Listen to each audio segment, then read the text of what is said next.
Just come in and tell you one.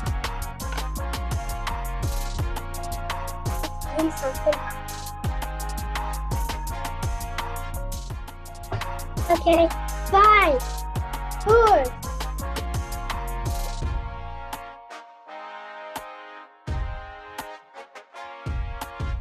Good morning, good afternoon, or good evening, whenever and wherever you're watching or listening. This is the Awesemo NHL DFS Strategy Show, and I'm your host, Michael Clifford, aka Slim Cliffy. And joining me for the next hour to talk about Jack Roslovic and Jack Roslovic only, our single entry assassin, Mr. Joshua Harris. Josh, how you doing today, buddy?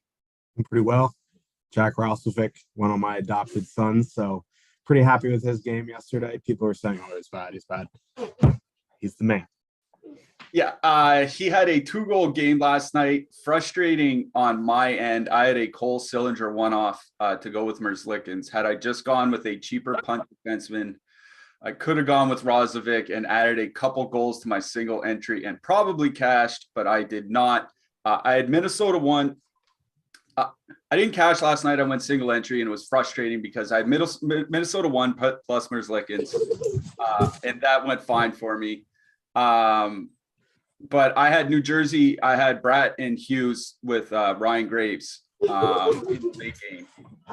And we didn't get New Jersey lineups. We didn't get the lines until after lock. So I was kind of stuck either just, going with one-offs, a less attack or something like that.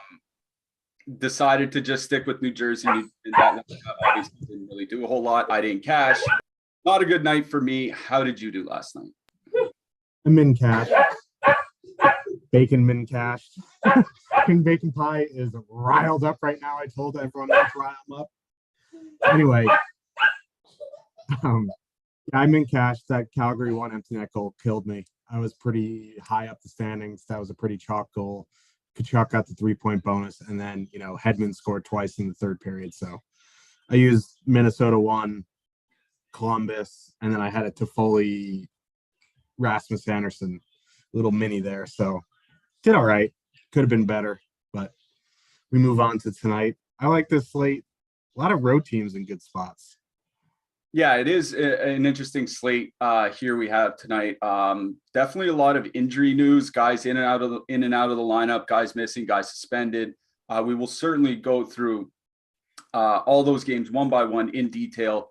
Before we do, let's talk about Yahoo a little bit. Yahoo has been the sponsor for the show this entire season. If you're new to DFS, if you're new to Yahoo DFS specifically, we have some free money to give away through Yahoo. So just click the link below to get some free money from Yahoo. If you haven't played there yet, we will be talking about them a little bit later on. Before we get too much further, if the chat could please throw us a thumbs up, click that like button, click the subscribe button. Those subscriptions help us a lot. They grow this channel and keep these shows coming on a regular basis. I mean, we usually stop NHL sometime in the second round, maybe the conference finals, which means we have at least 2 more months of NHL to go. Obviously, MLB starts here in a few weeks. NBA still in full swing. So lots to watch here. And if you like these shows and want them to keep coming, please click that subscribe button. Click the little bell to get alerts whenever we do go live. As I said, we do have a lot of shows every day. So if you want to see NBA, PGA, MMA, NASCAR, what have you, just click the bell and get the alerts. We have free premium tools and data up on the site today. We have our NBA player projections. I think tonight is a 1-game slate, if I'm not mistaken, over in NBA. But we do have projections for that 1 game. We also have our NHL ownership projections up for tonight. So if you want to see just how highly owned Dallas is going to be on this slate, head on over to Awesemo.com and click on our NHL ownership projections. They're free for everybody to view. And we also have a free month of Awesemo Plus Platinum to give away, and we are giving that away through our Awesemo podcast channel. So head on over to the Awesemo podcast channel, leave a 5-star review with your Twitter handle or your Awesemo username, and you'll be entered to win a free month of Awesemo Plus Platinum. You can click through down below to get to our Awesemo podcast. All right, Josh, let's not waste any time getting into these games. We have 10 games ahead of us, a lot of spiciness on the slate. I think this first one, especially a little bit spicy here. We have Carolina with a 3.1 implied goal total. They're going into Toronto. Toronto has a 3.0 implied goal total. Looks like pretty much status quo on the Carolina side, barring Tony DeAngelo. He had been out a few weeks now with an injury. He's been skating and practicing with the team. It looks like he's effectively a game time decision tonight. That's interesting to me because, like, their power play wasn't as good without him. Now, the Leafs typically have an excellent penalty kill, but they're still going to be missing Auston Matthews. This is the second game of his suspension. Carolina does have a 3.1 total. They are facing Eric Kallgren, who had, a shutout in his first game. Let's be honest, he played really well, but he's still an AHL rookie. It's just Carolina 1 is awfully expensive here tonight. What do you think, Josh? Yeah, they're 21-1 on DraftKings, the most expensive line on the slate, but they're coming in at 3%. No Matthews, which I see my fiance in chat. I'm sure she's excited that I can give all my attention to her instead of the love for Auston Matthews. But yeah, I kind of like Carolina 1 here tonight. I think there's plenty of spots, secondary lines that are cheap enough you can fit with Carolina here. With Carolina here. And it's Eric Kallgren. Like, I know we stacked against him in his first game, but you have to think like he's going to have an adrenaline dump in this second game. Like, he put all of his energy into having a good NHL debut, and he's like, whew, that's out of the way. I feel like this is a letdown spot for him. And if you're going to get Carolina at low ownership despite the price, I think, I'm in on Carolina 1 here. Not too much on the secondary stacks. Like, I guess Carolina 3 would be okay for a filler, like Stahl and Niederreiter or something like that. That's something I might look at. There just isn't much super expensive stuff outside of Carolina and Edmonton power play. I guess maybe Washington power play. So I guess you can consider, Carolina 3 as a filler for if you want to do some expensive power play stuff. On the Leaf side, normally I would be off the Leafs top line here, but they're going to get that Aho, Teravainen, and Svechnikov matchup, and they're very good offensively, but they're also very high paced, and they give up a lot of chances defensively. So, you see Tavares punching Marner, 2%. I'm kind of inclined to put them in my MME mix. The same with Toronto too. Not a big Kerfoot guy. I know neither are you, but Nylander and Kasha both on the top power play here. Carolina has a very, very good penalty kill, but they do take their fair share of penalties. So I don't mind getting to some Nylander Kasha in my mix as well. I don't know if I'm going to get to the Leafs in 1 to 3. There's just so many good spots on this 10-game slate, but I think, you'd be remiss to fade them in even 20 max in MME. Here is the interesting thing I noted about Toronto's game without Auston Matthews is they use their third line as the shutdown line. That's something that they just haven't done. They almost always send out Auston Matthews' line. Obviously, they didn't send out John Tavares against top competition. So it'll be likely be Mikheyev, Kampf, and Engvall going out against Carolina 1. The thing about that Toronto third line is they're really good defensively. They've been excellent all season long. 32 shot attempts against per 60 minutes, only 18 scoring chances against per 60 minutes of 5-on-5. They have 130 minutes together in that sample. I know it's a rookie goaltender, but like I said, Toronto typically has an excellent penalty kill. I know Carolina might get Tony DeAngelo back. They might not, but Toronto still has a very good penalty kill, and they still have a very good shutdown line. And Carolina 1 is by far the most expensive line on the slate. So even though they have excellent leverage, both on DraftKings or FanDuel, where they're both the most expensive lines on the slate, they have excellent leverage. So for that reason, I think they're certainly acceptable to play. I just don't know, as if Kallgren doesn't fall on his face here, I wonder how Carolina lights it up, because I think it is a pretty good shutdown line that Toronto has assembled here on their third line with Engvall and Mikheyev. So I'm not super excited on Carolina 1. Carolina 2 hasn't been very good since they put Martin up there. I have no idea why he's on the second line. He probably should be on the fourth line.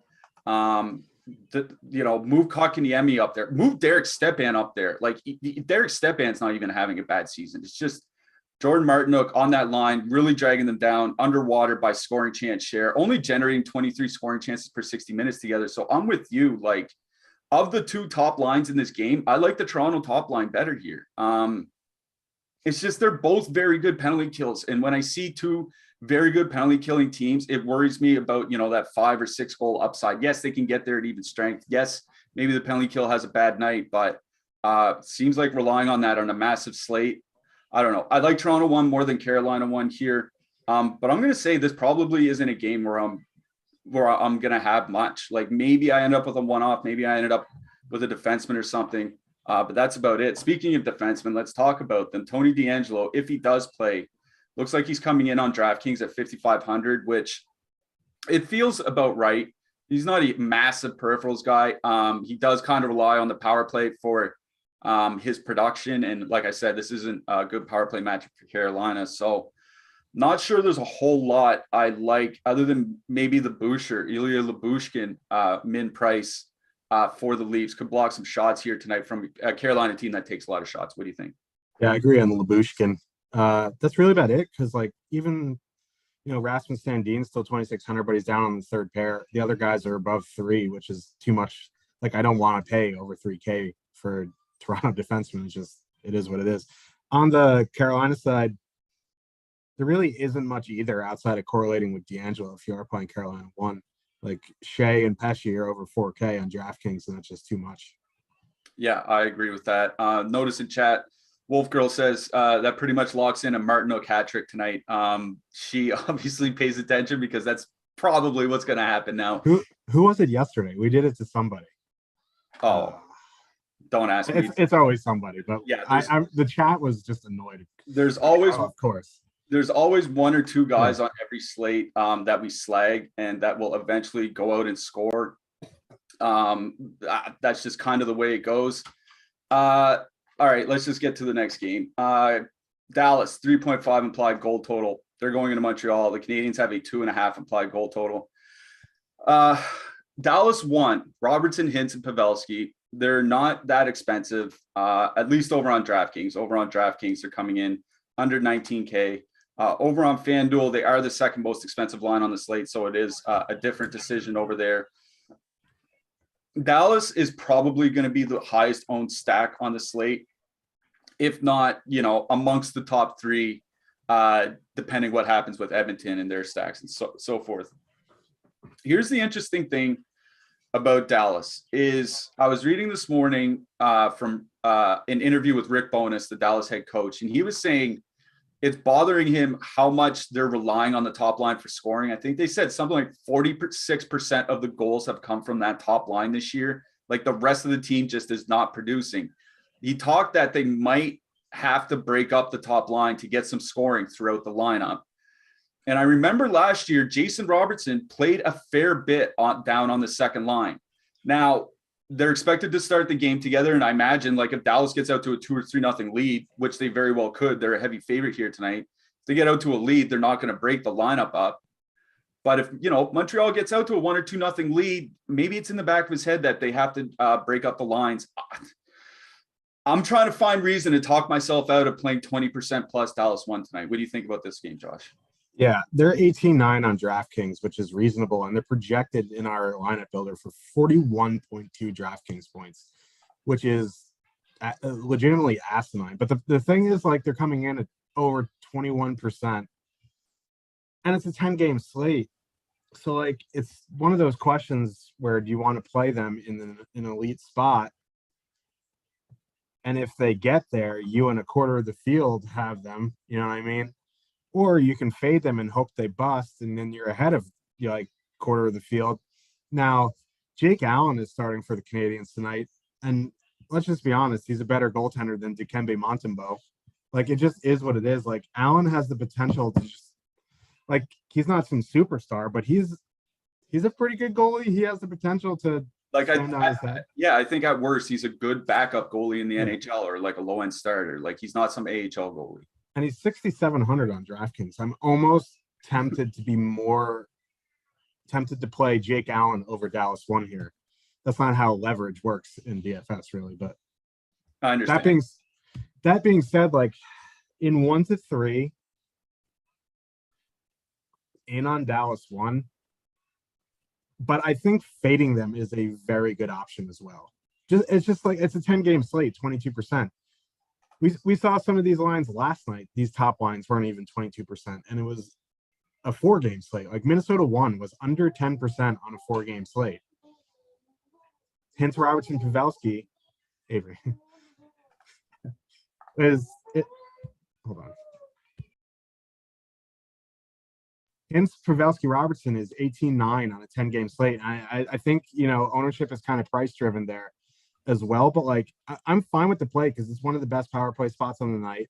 You know, the Dallas power play hasn't been great recently, but like they're still an elite 5-on-5 matchup. What worries me is just the ownership.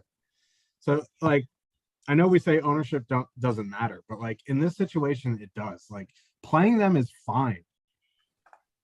But if they get there on a 10-game slate, you have to be better than the other quarter of the field who has them as well. You know what I mean? So like it almost makes more sense to fade them and hope they bust in 1 to 3 and see if you can, you know, get a low owned line in a similar spot to do better. But if you want to play Dallas 1, I think that's fine. Going down the Dallas lineup, there just isn't much else that I want to play.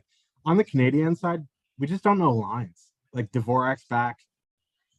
We just don't know. Like if it's Dvorak, Caulfield, Lehkonen, like that's a filler that I'll be interested in.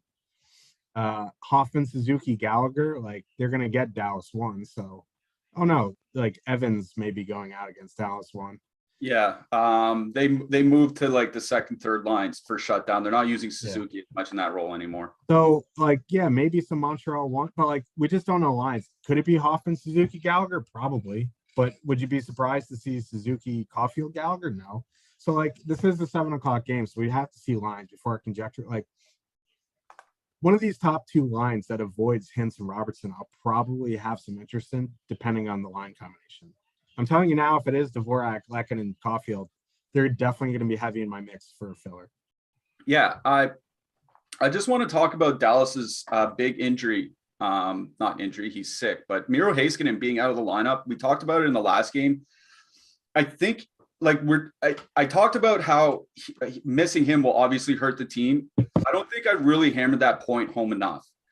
When Heiskanen and Rope Hintz are on the ice together this year, Dallas is generating 3.3 expected goals for. That drops down to about 2.85 without him, which if you want to do the math is about a 15% drop in expected goals. Even worse is the expected goals against rise by over 1 full goal against per 60 minutes. Like I said it on our last show that Dallas was on anyway. Miro Heiskanen has been absolutely elite defensively this year, and they don't have anybody that can pick up his minutes. They can try to spread them out to Ryan Suter and Yanni Hakanpää and all those guys, but there's nobody that can eat his minutes. And I think it hurts the team offensively. Don't get me wrong. And I don't think Dallas 1 is as good without Heiskanen in the lineup, especially at 5-on-5. But I think it hurts them a lot more defensively. So that's why we don't have the Montreal lineup. I'm going to wait to see. I'm going to build as Hoffman, Suzuki, and Gallagher are playing. But I am going to have a secondary crunch ready with Caulfield, Suzuki, as a 2-man plus a defenseman or something like that, because I think they could reunite them. We'll see when lineups hit. But if Suzuki, Gallagher, and Hoffman are going up against Peterson, Sagan, and Luke Clendenning, and we know Dallas is much worse defensively without Miro Heiskanen in the lineup, I kind of like Montreal 1 in this spot here tonight. They typically come in with a ton of ownership because of their price, but they're coming in under 4% by our top stacks. So, yeah, Montreal 1 for me in this game. Definitely some interest. Assuming they don't do something weird, like have a top line of Dauphin, Pitlick, Suzuki, or something like that. Something weird can happen. But if it's something along the lines of Hoffman, Suzuki, Gallagher, adding Caulfield, even adding Lehkonen or something like that, I do have some interest in Montreal 1. I think Dallas 1, I agree with you. I think they're fine here tonight. You know, I got punished last night for fading the chalk. You know, when that Calgary 1 train came through at midnight. Oh boy, I got run over. So that's the problem with fading the chalk is when the chalk does go off, you can basically just close your laptop and throw on a movie. If that happens to me tonight, so be it. No problem playing Dallas one here tonight. I think the way I'm going to build is I'm going to be fading them. So Montreal won for me in this game. On the blue line, with Ben Sherratt traded, I assume that means a ton of minutes for guys like Brett Kulak, Alex Romanoff, kind of like those guys for a super cheap defenseman here. Again, on the Dallas side, I think there are multiple Dallas defensemen to use. SL Lindell is fine. If you want to go all the way down to Yanni Hakanpää min price, that's fine as well. Maybe not right away, but if you look at like Ben Sherratt's numbers, like he's an average defensive defenseman at best. So like Montreal's defense may actually improve. One thing he does a lot is take a lot of penalties. Yeah. And, Montreal doesn't have a great penalty kill. So I'm wondering, if this doesn't help them kind of by proxy because they're not taking as many penalties anymore. Yeah. We'll see what happens. Yeah. Let's get to it. Go ahead. No, go ahead. I was going to say I like Kulak. Joel Edmondson is fine. Min price, Romanoff. If you're doing Dallas one, Klingberg obviously makes sense to correlate. Or just, as long as Hakanpää is in the top two pairs, I think he's also fine. Yeah, I think he's been down to like 18, 19 minutes of late, but even that for 2,500, perfectly fine. Next game, Nashville, 3.5 implied goal total. They're going into Philly. The Flyers have a 2.6 implied goal total. Claude Giroux is playing his 1,000th game as a Philadelphia Flyer here tonight. Hopefully they have a little bit of oomph in their step, but two things about Philly here. One, Morgan Frost skating with Claude Giroux on a line together. Morgan Frost is supposed to be one of their top prospects, just really hasn't worked out for him yet. Number two, they said that there might be some changes coming into the bottom six. I think, like Max Willman or something might be coming into the lineup. The important part that I noticed about Philly's last game is they're not really line matching. Nothing really to speak of anyway. So I don't think there's really a line you want to avoid from the Flyers anyway. Nashville won. They've been playing kind of good of late since Ryan Johansson got moved up there. Not great, but good. What do you think? Yeah, I see Forsberg 7,400 on DraftKings, Duchesne back over 6K, even Ryan Johansson 4K here. But like this is a 3.5 total on the road, and they've been scoring, and they're similarly priced to Dallas tonight. They're what? 17.6. They're $1,300 cheaper than Dallas on DraftKings, and they're coming in at a fourth of the ownership in a similar matchup. I'm not saying the Flyers are as bad as the Canadiens. Like it's a better matchup for Dallas. Don't get me wrong, but I just think that this is still a really good spot. Maybe the Flyers are juiced up tonight for Claude Giroux's 1,000th game for the Flyers. I'm not sure that's going to help their penalty kill or their defense. You know what I mean? Like, if anything, like Giroux is going to, have a little pep in the step and try to score more. But I'm in on Nashville one tonight. 5% ownership, I think, is fine on a 5-game slate.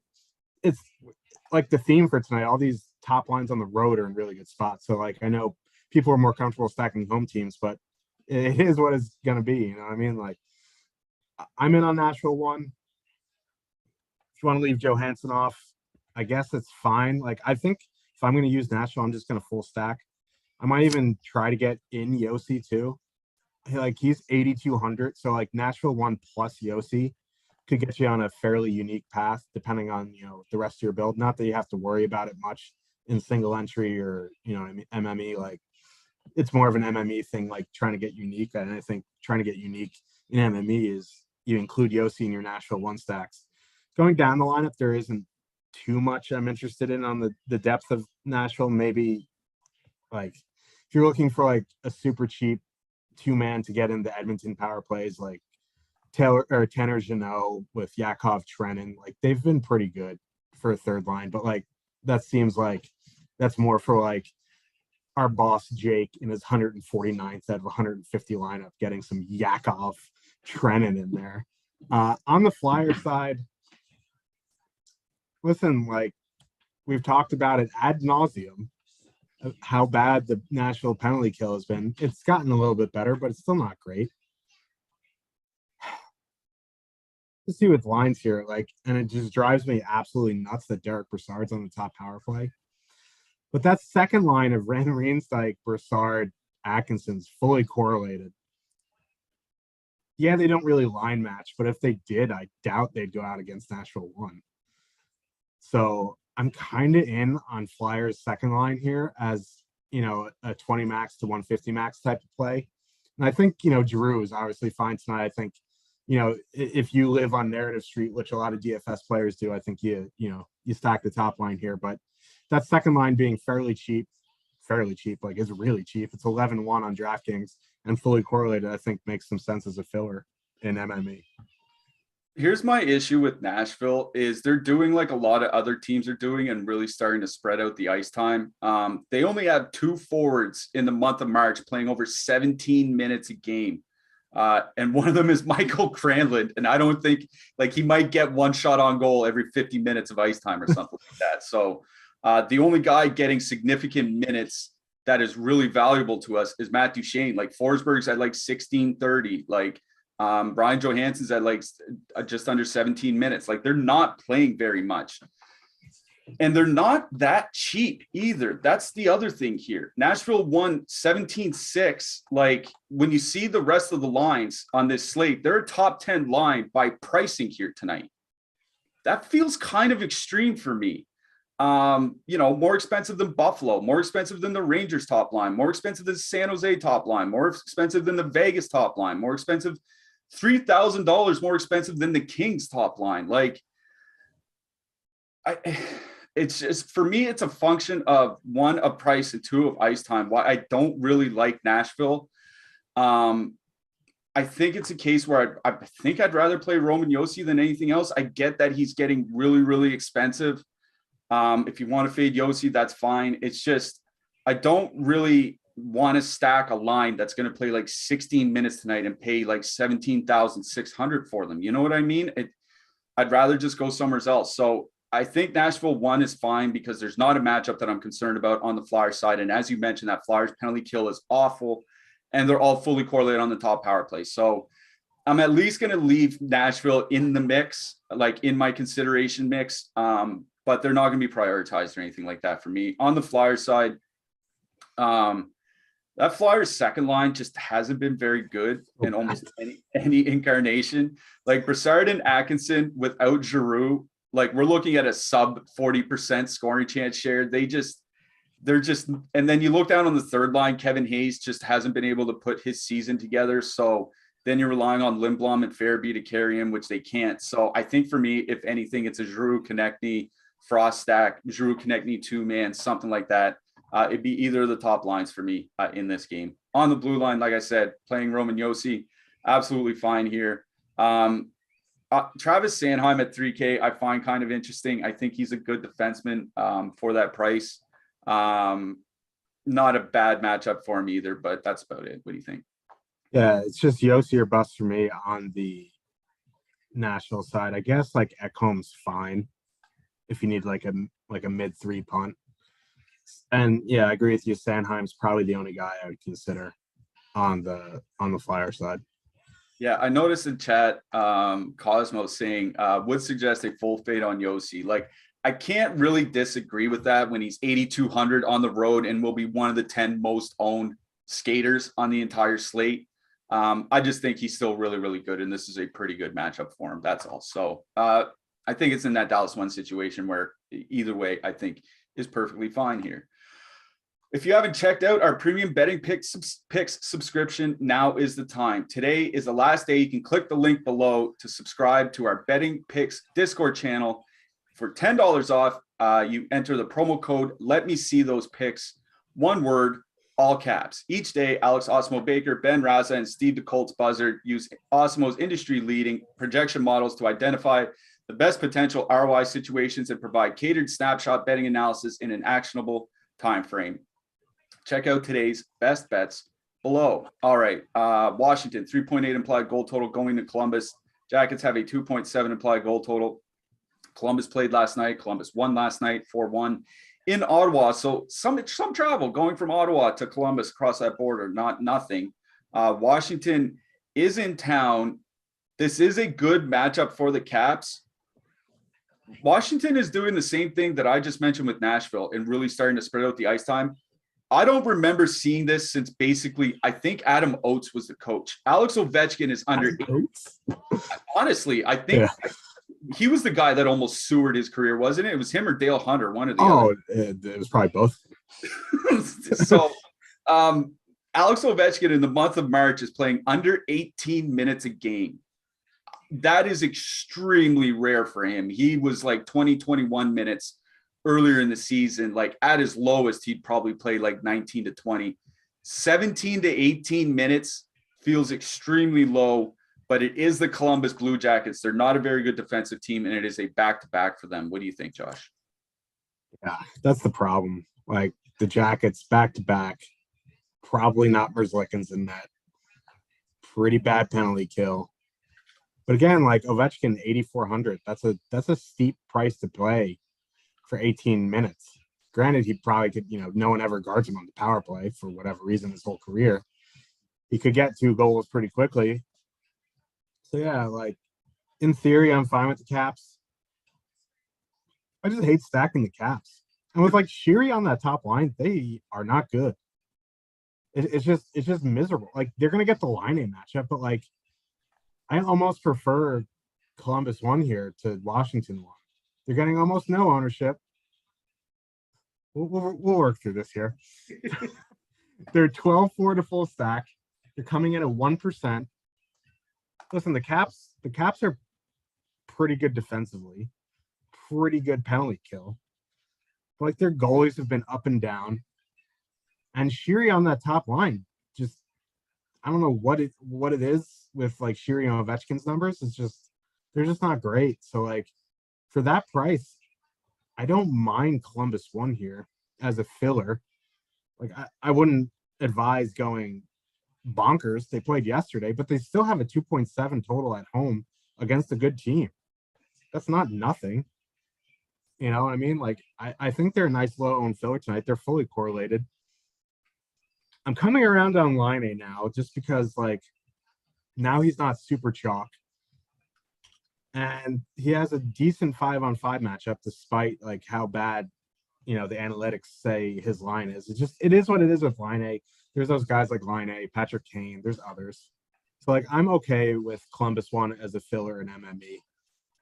I don't know if I'd full stack anything on the Washington side. If anything, I'll probably just power play stack.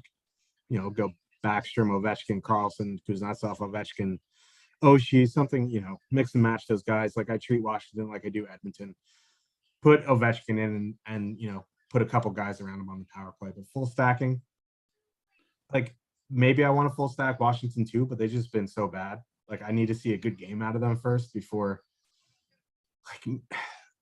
like I kind of want to get ahead of the trends there, but like they're coming in almost 7%. So like I don't know, it just feels bad stacking a bad line at 7%. I've done that before. I will do it again. I promise you that.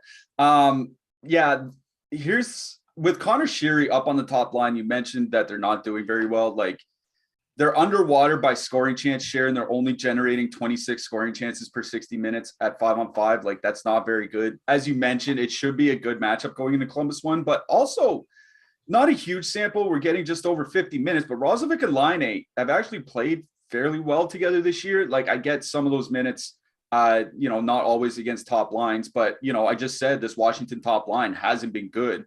So I'm kind of with you. Like I laughed this morning when our boss, Jake Harry, said he might play Columbus tonight because he's just been railing against Patrick Laine for like a month. 2 months, yeah. And now that you talk it out, and now that I think about it, like it does make some sense to get some Columbus 1. And at 2%, 1 to 2% ownership, you don't need a lot. I don't think you have to play them in your 1 to 3s, but in my 20 max, I think I'll be definitely considering them as a filler. 4 lineups out of 20 or something like that would be just more than enough. So yeah, I'm kind of with you on Columbus 1. On the Washington side, Columbus 2 is kind of interesting as well. They didn't get there last night. I thought they would, but I thought they played fairly well. I don't know if I would full stack them, but I would certainly say that our buddy Oliver Bjorkstrand certainly back in play as a one-off. On the Washington side, I think it's, as much as I hate to say it, is probably power play stack or nothing. Like, since Anthony Mantha came back, that second line just hasn't found its footing yet. 45% of the shot share, 44% of the scoring chances. Like, that's just not good at all. So I think the way to go might be power play stacking Washington. You mentioned the Columbus penalty kill. Definitely hasn't been great. It's not like the Washington power play has been great either, but Columbus is towards the middle of the pack. It is a back-to-back on the, for them. So I think it's maybe Washington power play stack, maybe a little bit of Columbus one, but honestly, there's just not a whole lot that terribly interests me in this game, let's say. So yeah, Washington power play, Columbus one. On the blue line, I typically don't play a lot of Washington defensemen. Orlov I think is too expensive. Like Fairbury, I think is fine at 3,100. I just worry about an actual shot volume for him to get the shot blocks. I don't know, man. I don't think this is a game where I'm grabbing my defenseman. What do you think?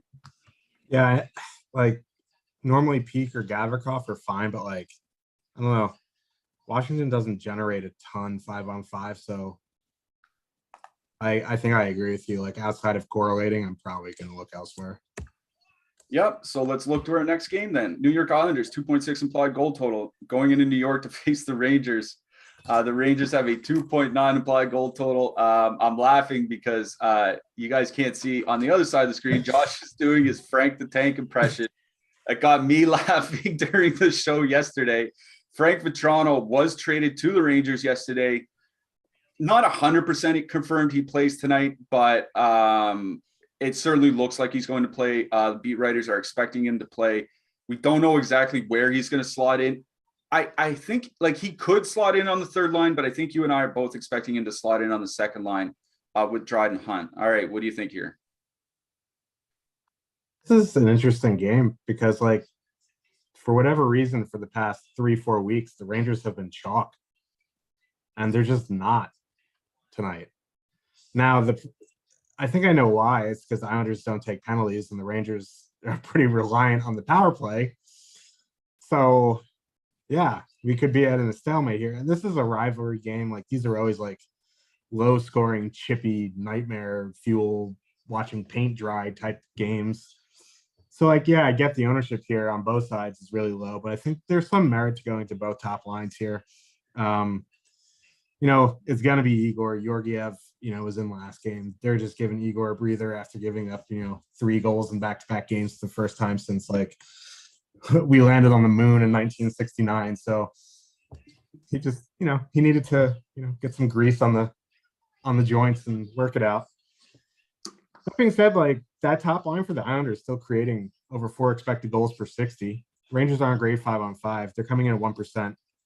I like stacking against Igor on a 10-game slate feels bad, but at 1% in MME, it does not take much to get over the field here. And like, the Islanders top line right now have been playing like LA2 was earlier in the year. Like, they're just foot to the gas just all game. So I think, they're fine in MME. I don't think I'll get there in 1-3, but for a line creating over 4 expected goals per 60, like, I'm going to play him despite Igor. On the Rangers side, I think if anything, like, as much as I want to play, Panarin, Strome, Frank, the Tank tonight, I think it's the top line just because they're their best 5-on-5 line right now. Power play stacking seems not great in this spot. They are expensive, but Lafreniere, 2,800, leader in 5-on-5 goals since he came to the NHL. So on the Rangers. So I think it's New York Rangers 1, but again, like, I don't think I'm going to prioritize any of these lines in 1-3. Now, I guess, like, if you want to play Rangers 2, if Frank is there, he's min price, you know what I mean? They at least price Panarin up, but like him, like, he's been really bad with Strome 5-on-5 recently. So I don't know how much Frank Vetrano is going to help over Dryden Hunt. I saw some comparables. They think, like, all these Rangers, like, bloggers are like, with Frank Vetrano, think Colin Blackwell, but better. You know what I mean? So like Rangers blockers give me a headache. But you know what? I just don't think like Strome, Panarin, Vitron, like they need to, build some chemistry. So from a 5-on-5 standpoint, it's gonna be both top lines in this game. I'm just going to take like a minute to talk about Frank Vatrano because talking about styles and how chemistry might work between players is something we do talk about here. Shameless plug. I wrote about season-long fantasy hockey over at Dobber Hockey, and I wrote about Vatrano yesterday and this morning. And basically Vatrano, he does two things well. He can carry the puck well, which sounds simple enough, but it's really not. But I mean, that's big for that line because they need someone to drive possession. Right. He's pretty good at if he can get the puck on his stick in the neutral zone, he knows how to get around defenders to get into the zone with control so that they can kind of set up an offensive play. He's good at that. He's also a very good finisher. That it's been his hallmark his entire career is that he's actually a good finisher. Depends what you want to look at, but he's probably like in the 90th percentile for finishing impact. Very, very good at putting the puck in the net. One thing he can't do very well, two things he can't do very well is one, he's not a good defender. He's not a good two-way winger. That's where I think he might hurt over Dryden Hunt. Like I think Dryden Hunt is a little bit better defensively than Vatrano, and Vatrano's not a good playmaker. But I don't think he needs to be a good playmaker on that line, right? Like Strome and Panarin, like especially Panarin, are pretty good playmakers themselves. They need somebody to finish. And I think Vatrano will fit in perfectly there, right? Get the puck in, get the puck to Panarin, find an open spot, take the shot. I think it can work. I agree with you. I think I'm still going with Rangers 1 here tonight because you mentioned that Islanders top line. Yeah, they're generating like crazy. It is 45 scoring chances generated per 60 minutes, which is just obscene. Where the difference is with Los Angeles too is they're not very good defensively. They're giving up 38 scoring chances against per 60 minutes in their time together. To put into context how high 38 scoring chances against per 60 is, the worst team in the league since February 1st is San Jose at about 37 scoring chances against per 60 minutes. So this line is allowing more per 60 than the worst team in the league over the last 6 weeks. That's why I kind of like the Rangers top line here tonight. I will have a bit of them here in this game. And I agree with you. I would full stack. I wouldn't power play stack here. So it'd be Ziba, Kreider, and Lafreniere for me. If you want to go down to Rangers 2, I think assuming Vatrano is there, it would be a fairly low owned stack because I think a lot of people are going to assume, or at least a lot of lineup sites are assuming Dryden Hunt is still on the second line. So I think it could be a low owned stack. It's just like you said, I think that line needs the power play to get there. Whereas I don't think the same necessarily said for the top line. So I like the Islanders top line here in this one. Islanders, like I'm out on Pajot and Bailey. Like I've said, Bailey just kind of sinks every single line he's on. And he's done that to the JGP line as well. 39% of the scoring chances in their sample together. If there's anything that makes me want to play Rangers 2 a bit more, it's that they're going into that. Well, maybe not. Maybe they see Barzal, but nothing for me on the Islanders side. Rangers 1 on the blue line. Adam Pelech didn't skate for the Islanders this morning, but he is expected to play. Him and Scott Mayfield have finally seen their prices come down to something approaching reasonable. I noticed on the Rangers, they're starting to play fairly even minutes. Like, Adam Fox is around 23-ish minutes of late. And like you're getting Keandre Miller, Jacob Trouba, Ryan Lindgren, those guys are like 20 to 22. So I think, there is some merit to going down to like Miller or Lindgren, but I don't like paying $3K plus for those guys. So I think for me, maybe Adam Pelech or Scott Mayfield from the Islanders. That's it. What do you think? Yeah, I'm going to agree. Like, I'm not super thrilled about this game from defense. Like Trouba, maybe if you're like 5,800 is a lot to pay for a combo meal here, but like I don't mind him as a one. I'd rather one off him than Adam Fox. If you want to punt like Keandre Miller, like if he was like 2,700, I'd be more interested. But 3K seems a bit steep right now.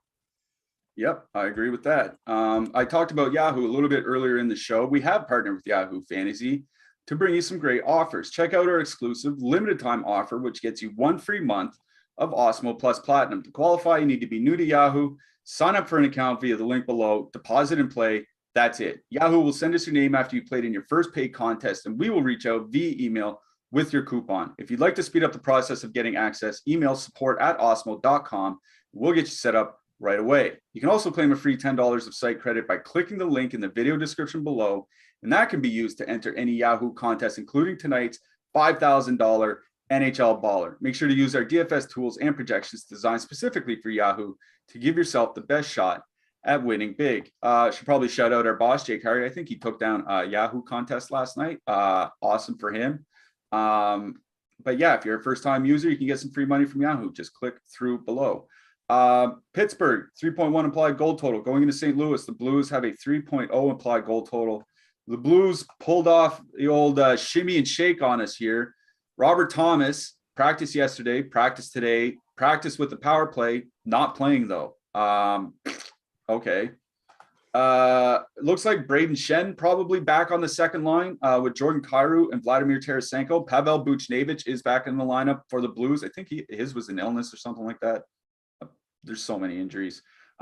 Looks like he's going to be lining up on the third line.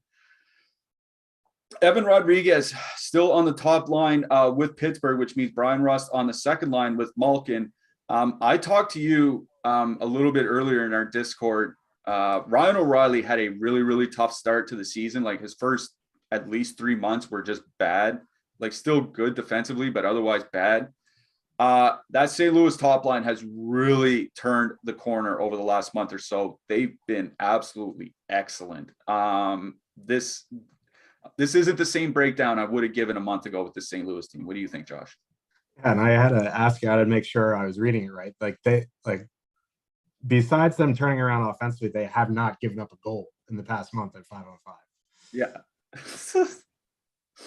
They're going to get Pitt 1 here, Crosby, Gensel, Rodriguez. And I was like, Erod season canceled. And then Jake's like, yeah, but they're still creating a lot. So I'm going to play them because Jake has no spine and won't X out any lines on a 10-game slate.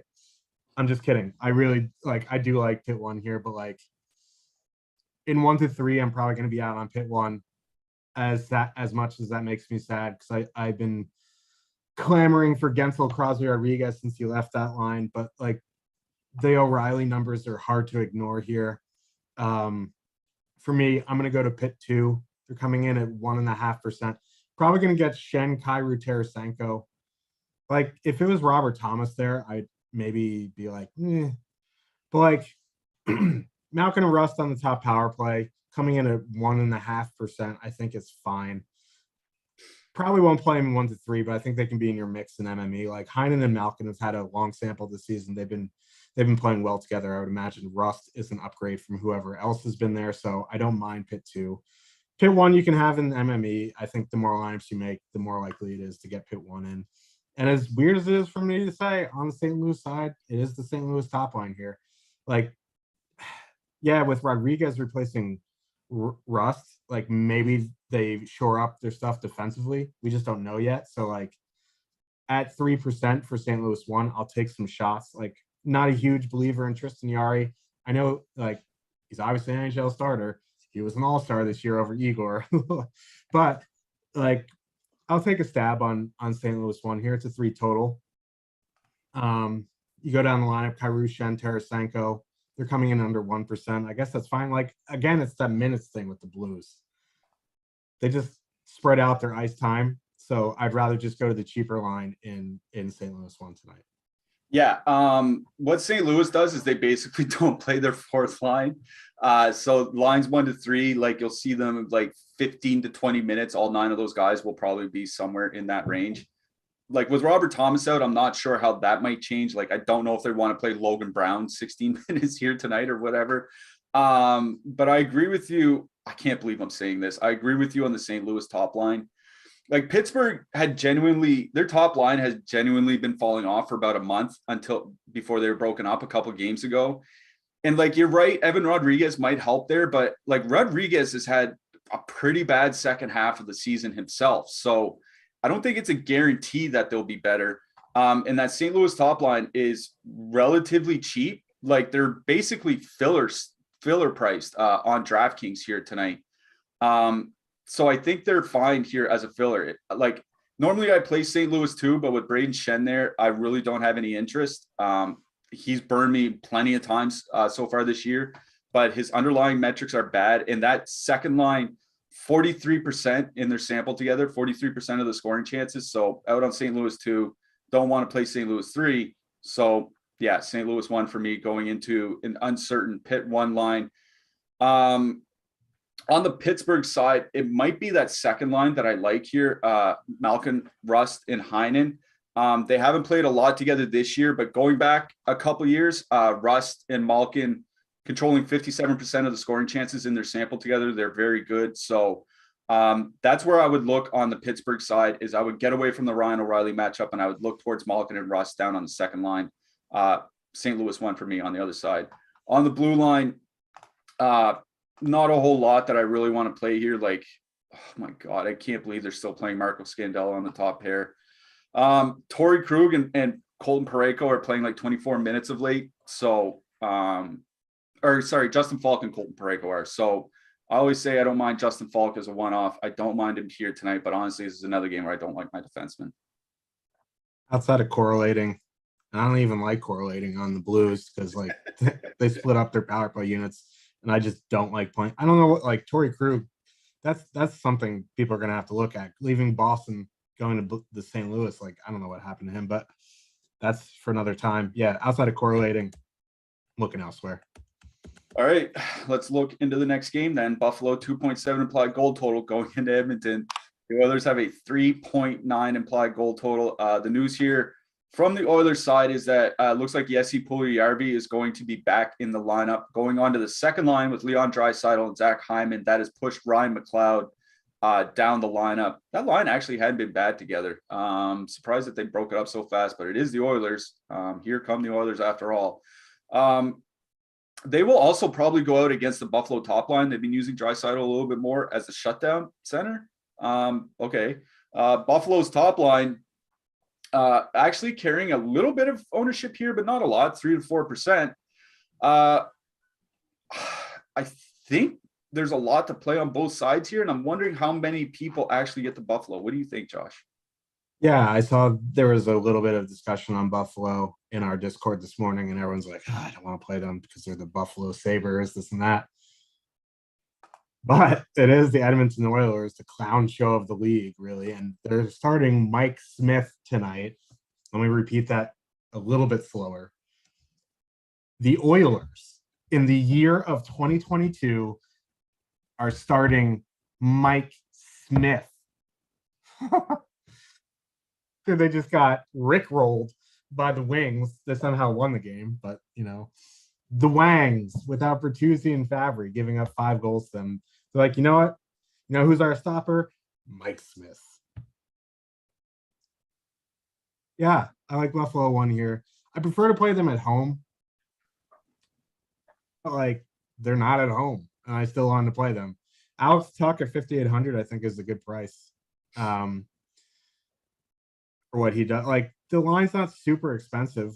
They're in the 17s. They're a little bit cheaper than Nashville 1, and you know they're going to play their minutes. Like, with them, you know they're going to play the minutes. So they're going to get that Draisaitl matchup for the most part. So, you know, I'm in on Buffalo 1. Oilers, it's the same deal, right? You want to full stack that second line, I think that's fine. But, like, again, with me, I like having McDavid and working in the other guys. So I'll do McDavid, Kane, Draisaitl.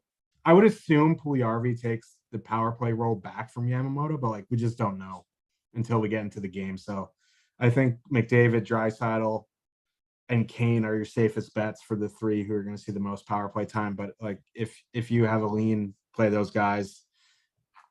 Power play stack for the Oilers, Buffalo 1 for me. Yeah, I'm going to go with you on the power play stack with Edmonton because I think both top lines are definitely in play here tonight. Buffalo 1, Buffalo 1 still generating a lot, still generating 35 scoring chances per 60 minutes over their last 100 minutes. They're still very good. And it's not as if, you know, that Edmonton penalty kill is stout or anything. Bottom 10 by expected goals against over their last 17 games going back to February 1st. Bottom 5 by most times shorthanded. and bottom 10 and bottom 5 by actual goals allowed. Like just an abysmal penalty kill. And Buffalo 1 will play all their minutes together on the power play. So I do like the Buffalo 1 here tonight. If you don't want to go all the way up to Buffalo 1, like I think Rasmus Dahlin makes a perfectly fine one-off here tonight on the blue line for Buffalo. Nothing from their depth for me. Sometimes I might get into their depth. They really aren't playing particularly well of late, and that's kind of why I really like the McDavid line here. If you want a power play stack the Oilers, that's fine. I like the McDavid line. They're going to be getting those second and third lines from Buffalo, and they haven't been good. You'll get probably at least 2 of the guys, if not all 3, on the top power play unit. And, we talk about the power plays. Even if Yamamoto does get moved off from Puljujarvi, they do the split thing where Yamamoto will come off after a minute and Puljujarvi will go on for the last minute or vice versa or whatever. So I think you're fine to play either guy. I really do like Buffalo 1 here tonight, and I do like Edmonton 1. So it's both top lines for me in this game. If you want to power play stack the Oilers, go right ahead. On the blue line, like I said, I think Rasmus Dahlin is just fine as a one-off. I think Henry Jokiharju, with the minutes he's played since he's returned, is fine as a punt from the Buffalo side. On the Edmonton side, Tyson Barrie back to power play 1, baby. Duncan Keith and Cody Ceci are getting the minutes. I don't know. I think if I were to play an Oilers defenseman and I wasn't correlating in the power play with Barrie, it'd probably just go to Darnell Nurse. What do you think?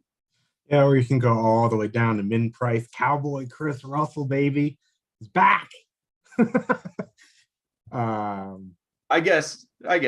Yeah. Oh, man, Cowboy Chris Russell. Yeah, but I agree with you on Dahlin. Oilers blue line's always a festival if Barry's on power play 1. Yeah, I see Cosmo and Chad saying Edmonton top 4 skate defenseman minutes. Yeah, that's basically about right. That's one of the upsides of playing Edmonton on a given slate. All right, let's move this along. Detroit 2.6 implied goal total going into Vancouver. The Canucks have a 3.5 implied goal total. This game is a mess. I'm sorry. Nils Höglander, Connor Garland, Quinn Hughes were all not at morning skate today. I've been looking for updates since that morning skate to see what else we could get. I haven't seen anything, one way or another. I did see like Quinn Hughes not there, didn't see an update from him. They said Pettersson and Höglander are going to be game time decisions. So Pettersson, Höglander, I'm assuming game time decisions. Garland and Quinn Hughes, I'm assuming are out, but like I'm still waiting for more updates. I still haven't seen any updates on Quinn Hughes. And they called up Noah Jolson, a defenseman from the AHL. I don't know, man. This is an absolute festival of a game. I really don't know what to make of it. Like it seems like we could get any type of Vancouver line combination. I suspect JT Miller and Tanner Pearson will stay on the top line. I suspect Bo Horvat and Brock Besser will stay together. What the rest of the lineup looks like, I don't know. And if you look at Detroit's second and third lines, those are absolute disaster as well. I don't know. Take this where you want to go. I'm out of words. Yeah, I don't know because we just don't know lines. Like if Garland's out, if Pettersson and Höglander game times, like the thing you hope they stay together is Podkolzin, Horvat, Besser. And that's the only line that we know will be in, maybe. So I don't know. We'll have to wait and see lines. Like JT Miller is obviously the most expensive. So if you put Horvat, Besser, and somebody together, you don't have to put in Podkolzin, but if you have Besser and Horvat together, chances are they're going to play together. I don't know. And that's a problem because it's 10 p.m. Eastern, and it's a good matchup because the wings are just a mess as well. Their second line is Zadina, Suter, Giovanni Smith. You know what I mean? The third line, Verona, Veleno, Gagne. Okay. So yeah, I kind of had interest in the Canucks, but there hasn't been anything definitive on what's happening with their lines, even though they were out of skate. And I don't think Brucey has spoke yet. So I don't know. Maybe we'll get some clarity after we get off the air and, this and that. But I have interest in Vancouver tonight. I just don't know the lines. And then on the Detroit side, I just don't have much interest in them if Nemestikov's on the top line. I wish like they had a player on the top line that can go with Larkin and Raymond. Then I'd have some interest in that top line. I still think you can do like Larkin, Raymond, and Cedar and move on in MME, but like full stacking something, I don't want to stack the wings tonight. This is honestly, I am at a loss for words what to do with this game, because you look at the Detroit side, Giovanni Smith on the second line with Pius Suter, like Sam Gagner, Joe Veleno down on the third line, I guess. And then you look at the Vancouver side, if Connor Garland doesn't play, they have Rempel, AHL player, he's had a pretty good season in the AHL, over a point per game, but he's 26 years old. So you got to wonder how much he has, kind of in the tank there. He is min price on DraftKings. So if he does play, on the top line, you can get a top line on DraftKings for, 13 and change from Vancouver. It's just, we don't know if that's what the lines are going to be. I think if I were to play Vancouver tonight, it'd be 2-man stacks. Something like Miller Pearson or Horvat Besser or something along those lines. I think you're fine to just go like Miller Besser, because they'll play the power play together at least. So that's probably where I would go with the Canucks. Honestly, on the Detroit side, it's the top line that interests me here, but I'm also seeing like 4 to 5% ownership on them. It feels really high for them. Pardon me. It feels really, really high for that line. Detroit is on the road, haven't been playing well, coming in at 4% in that filler status. Like we talked about some other, like that Ryan O'Reilly line, I would rather play them, the Detroit one here tonight. I would rather play Columbus one, the Detroit one here tonight. I might even, I'd rather play Montreal one, the Detroit one here tonight. I just don't see anything I want to play in this game unless we get some confirmation on Vancouver. So I think I might have one off Besser, one off Miller, something like that. Other than that, I'm just moving on. On the blue line, if we get some news that Quinn Hughes is out, I think Oliver Ekman-Larsson would make a pretty good play. He'll get the top power play minutes, probably 24, 25 minutes. But again, we just don't know. Probably not playing any Detroit defensemen. What do you think? I concur. Here at Awesemo, we have an Awesemo Hall of Fame. If you'd like to get into the Awesemo Hall of Fame, this is how you do it. You download the Awesemo avatar from awesemo.com/avatar. You tweet your wins to the Awesemo HOF account on Twitter. That's Awesemo Hoff. And you can do all that. You can win a free month of Awesemo Plus Platinum. You'll see Harrison Edmonds taking down first place college basketball dime time, $25 off just 10 cents. He went 10x that night in total. Good job by him. Carlos Manzo taking down third place, in the NBA pick and roll last night. Dave DeRemer taking down first place in golf, first round, I believe, showdown last Thursday. Each 420 taking down second in that NBA pick and roll again for $1,500. Nice hit by him. A little bit of a parlay here. 10 out, 735 back on a 5-leg parlay. Good job there by Jake Fantano.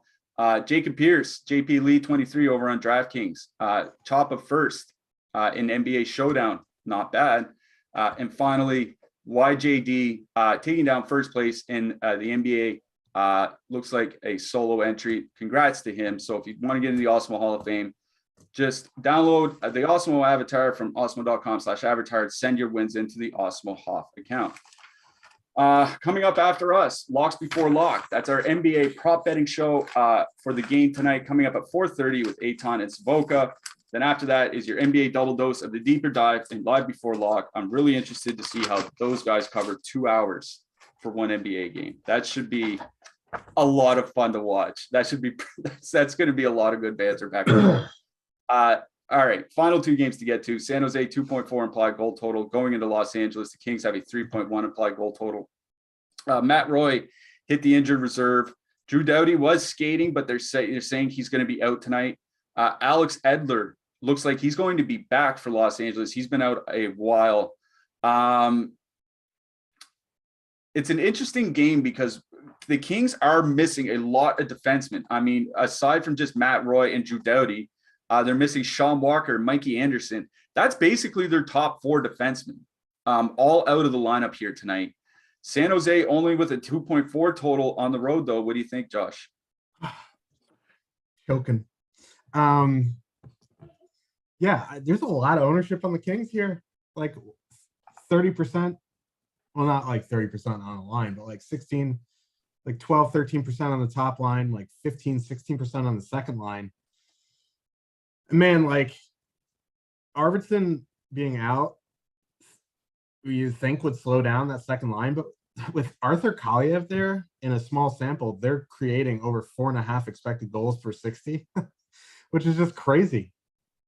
And I think they get top line matchups though. Not that it matters too much, but like if more Danault, Kaliev are going to go out against, the Couture line, I'll probably just go to the top line here if I follow Kopitar Kempe, because the Hurdle Barabanov Leonard line is not very good defensively, despite Hurdle getting like $9 trillion over 8 years in an extension yesterday. So I'm in on the Sharks top line. Like I get the ownership here looking at the numbers on Kings too. I just, I don't know. There's other fillers that I'd rather play, I think. And on the Shark side, don't mind taking a stab on Couture, Meyer, Dahlin at 2%. They're a little price, like Meyer, Couture are a bit pricey, but Dahlin's 2,900 brings the cost down a little bit. Don't mind taking a shot on the Sharks top line in MME.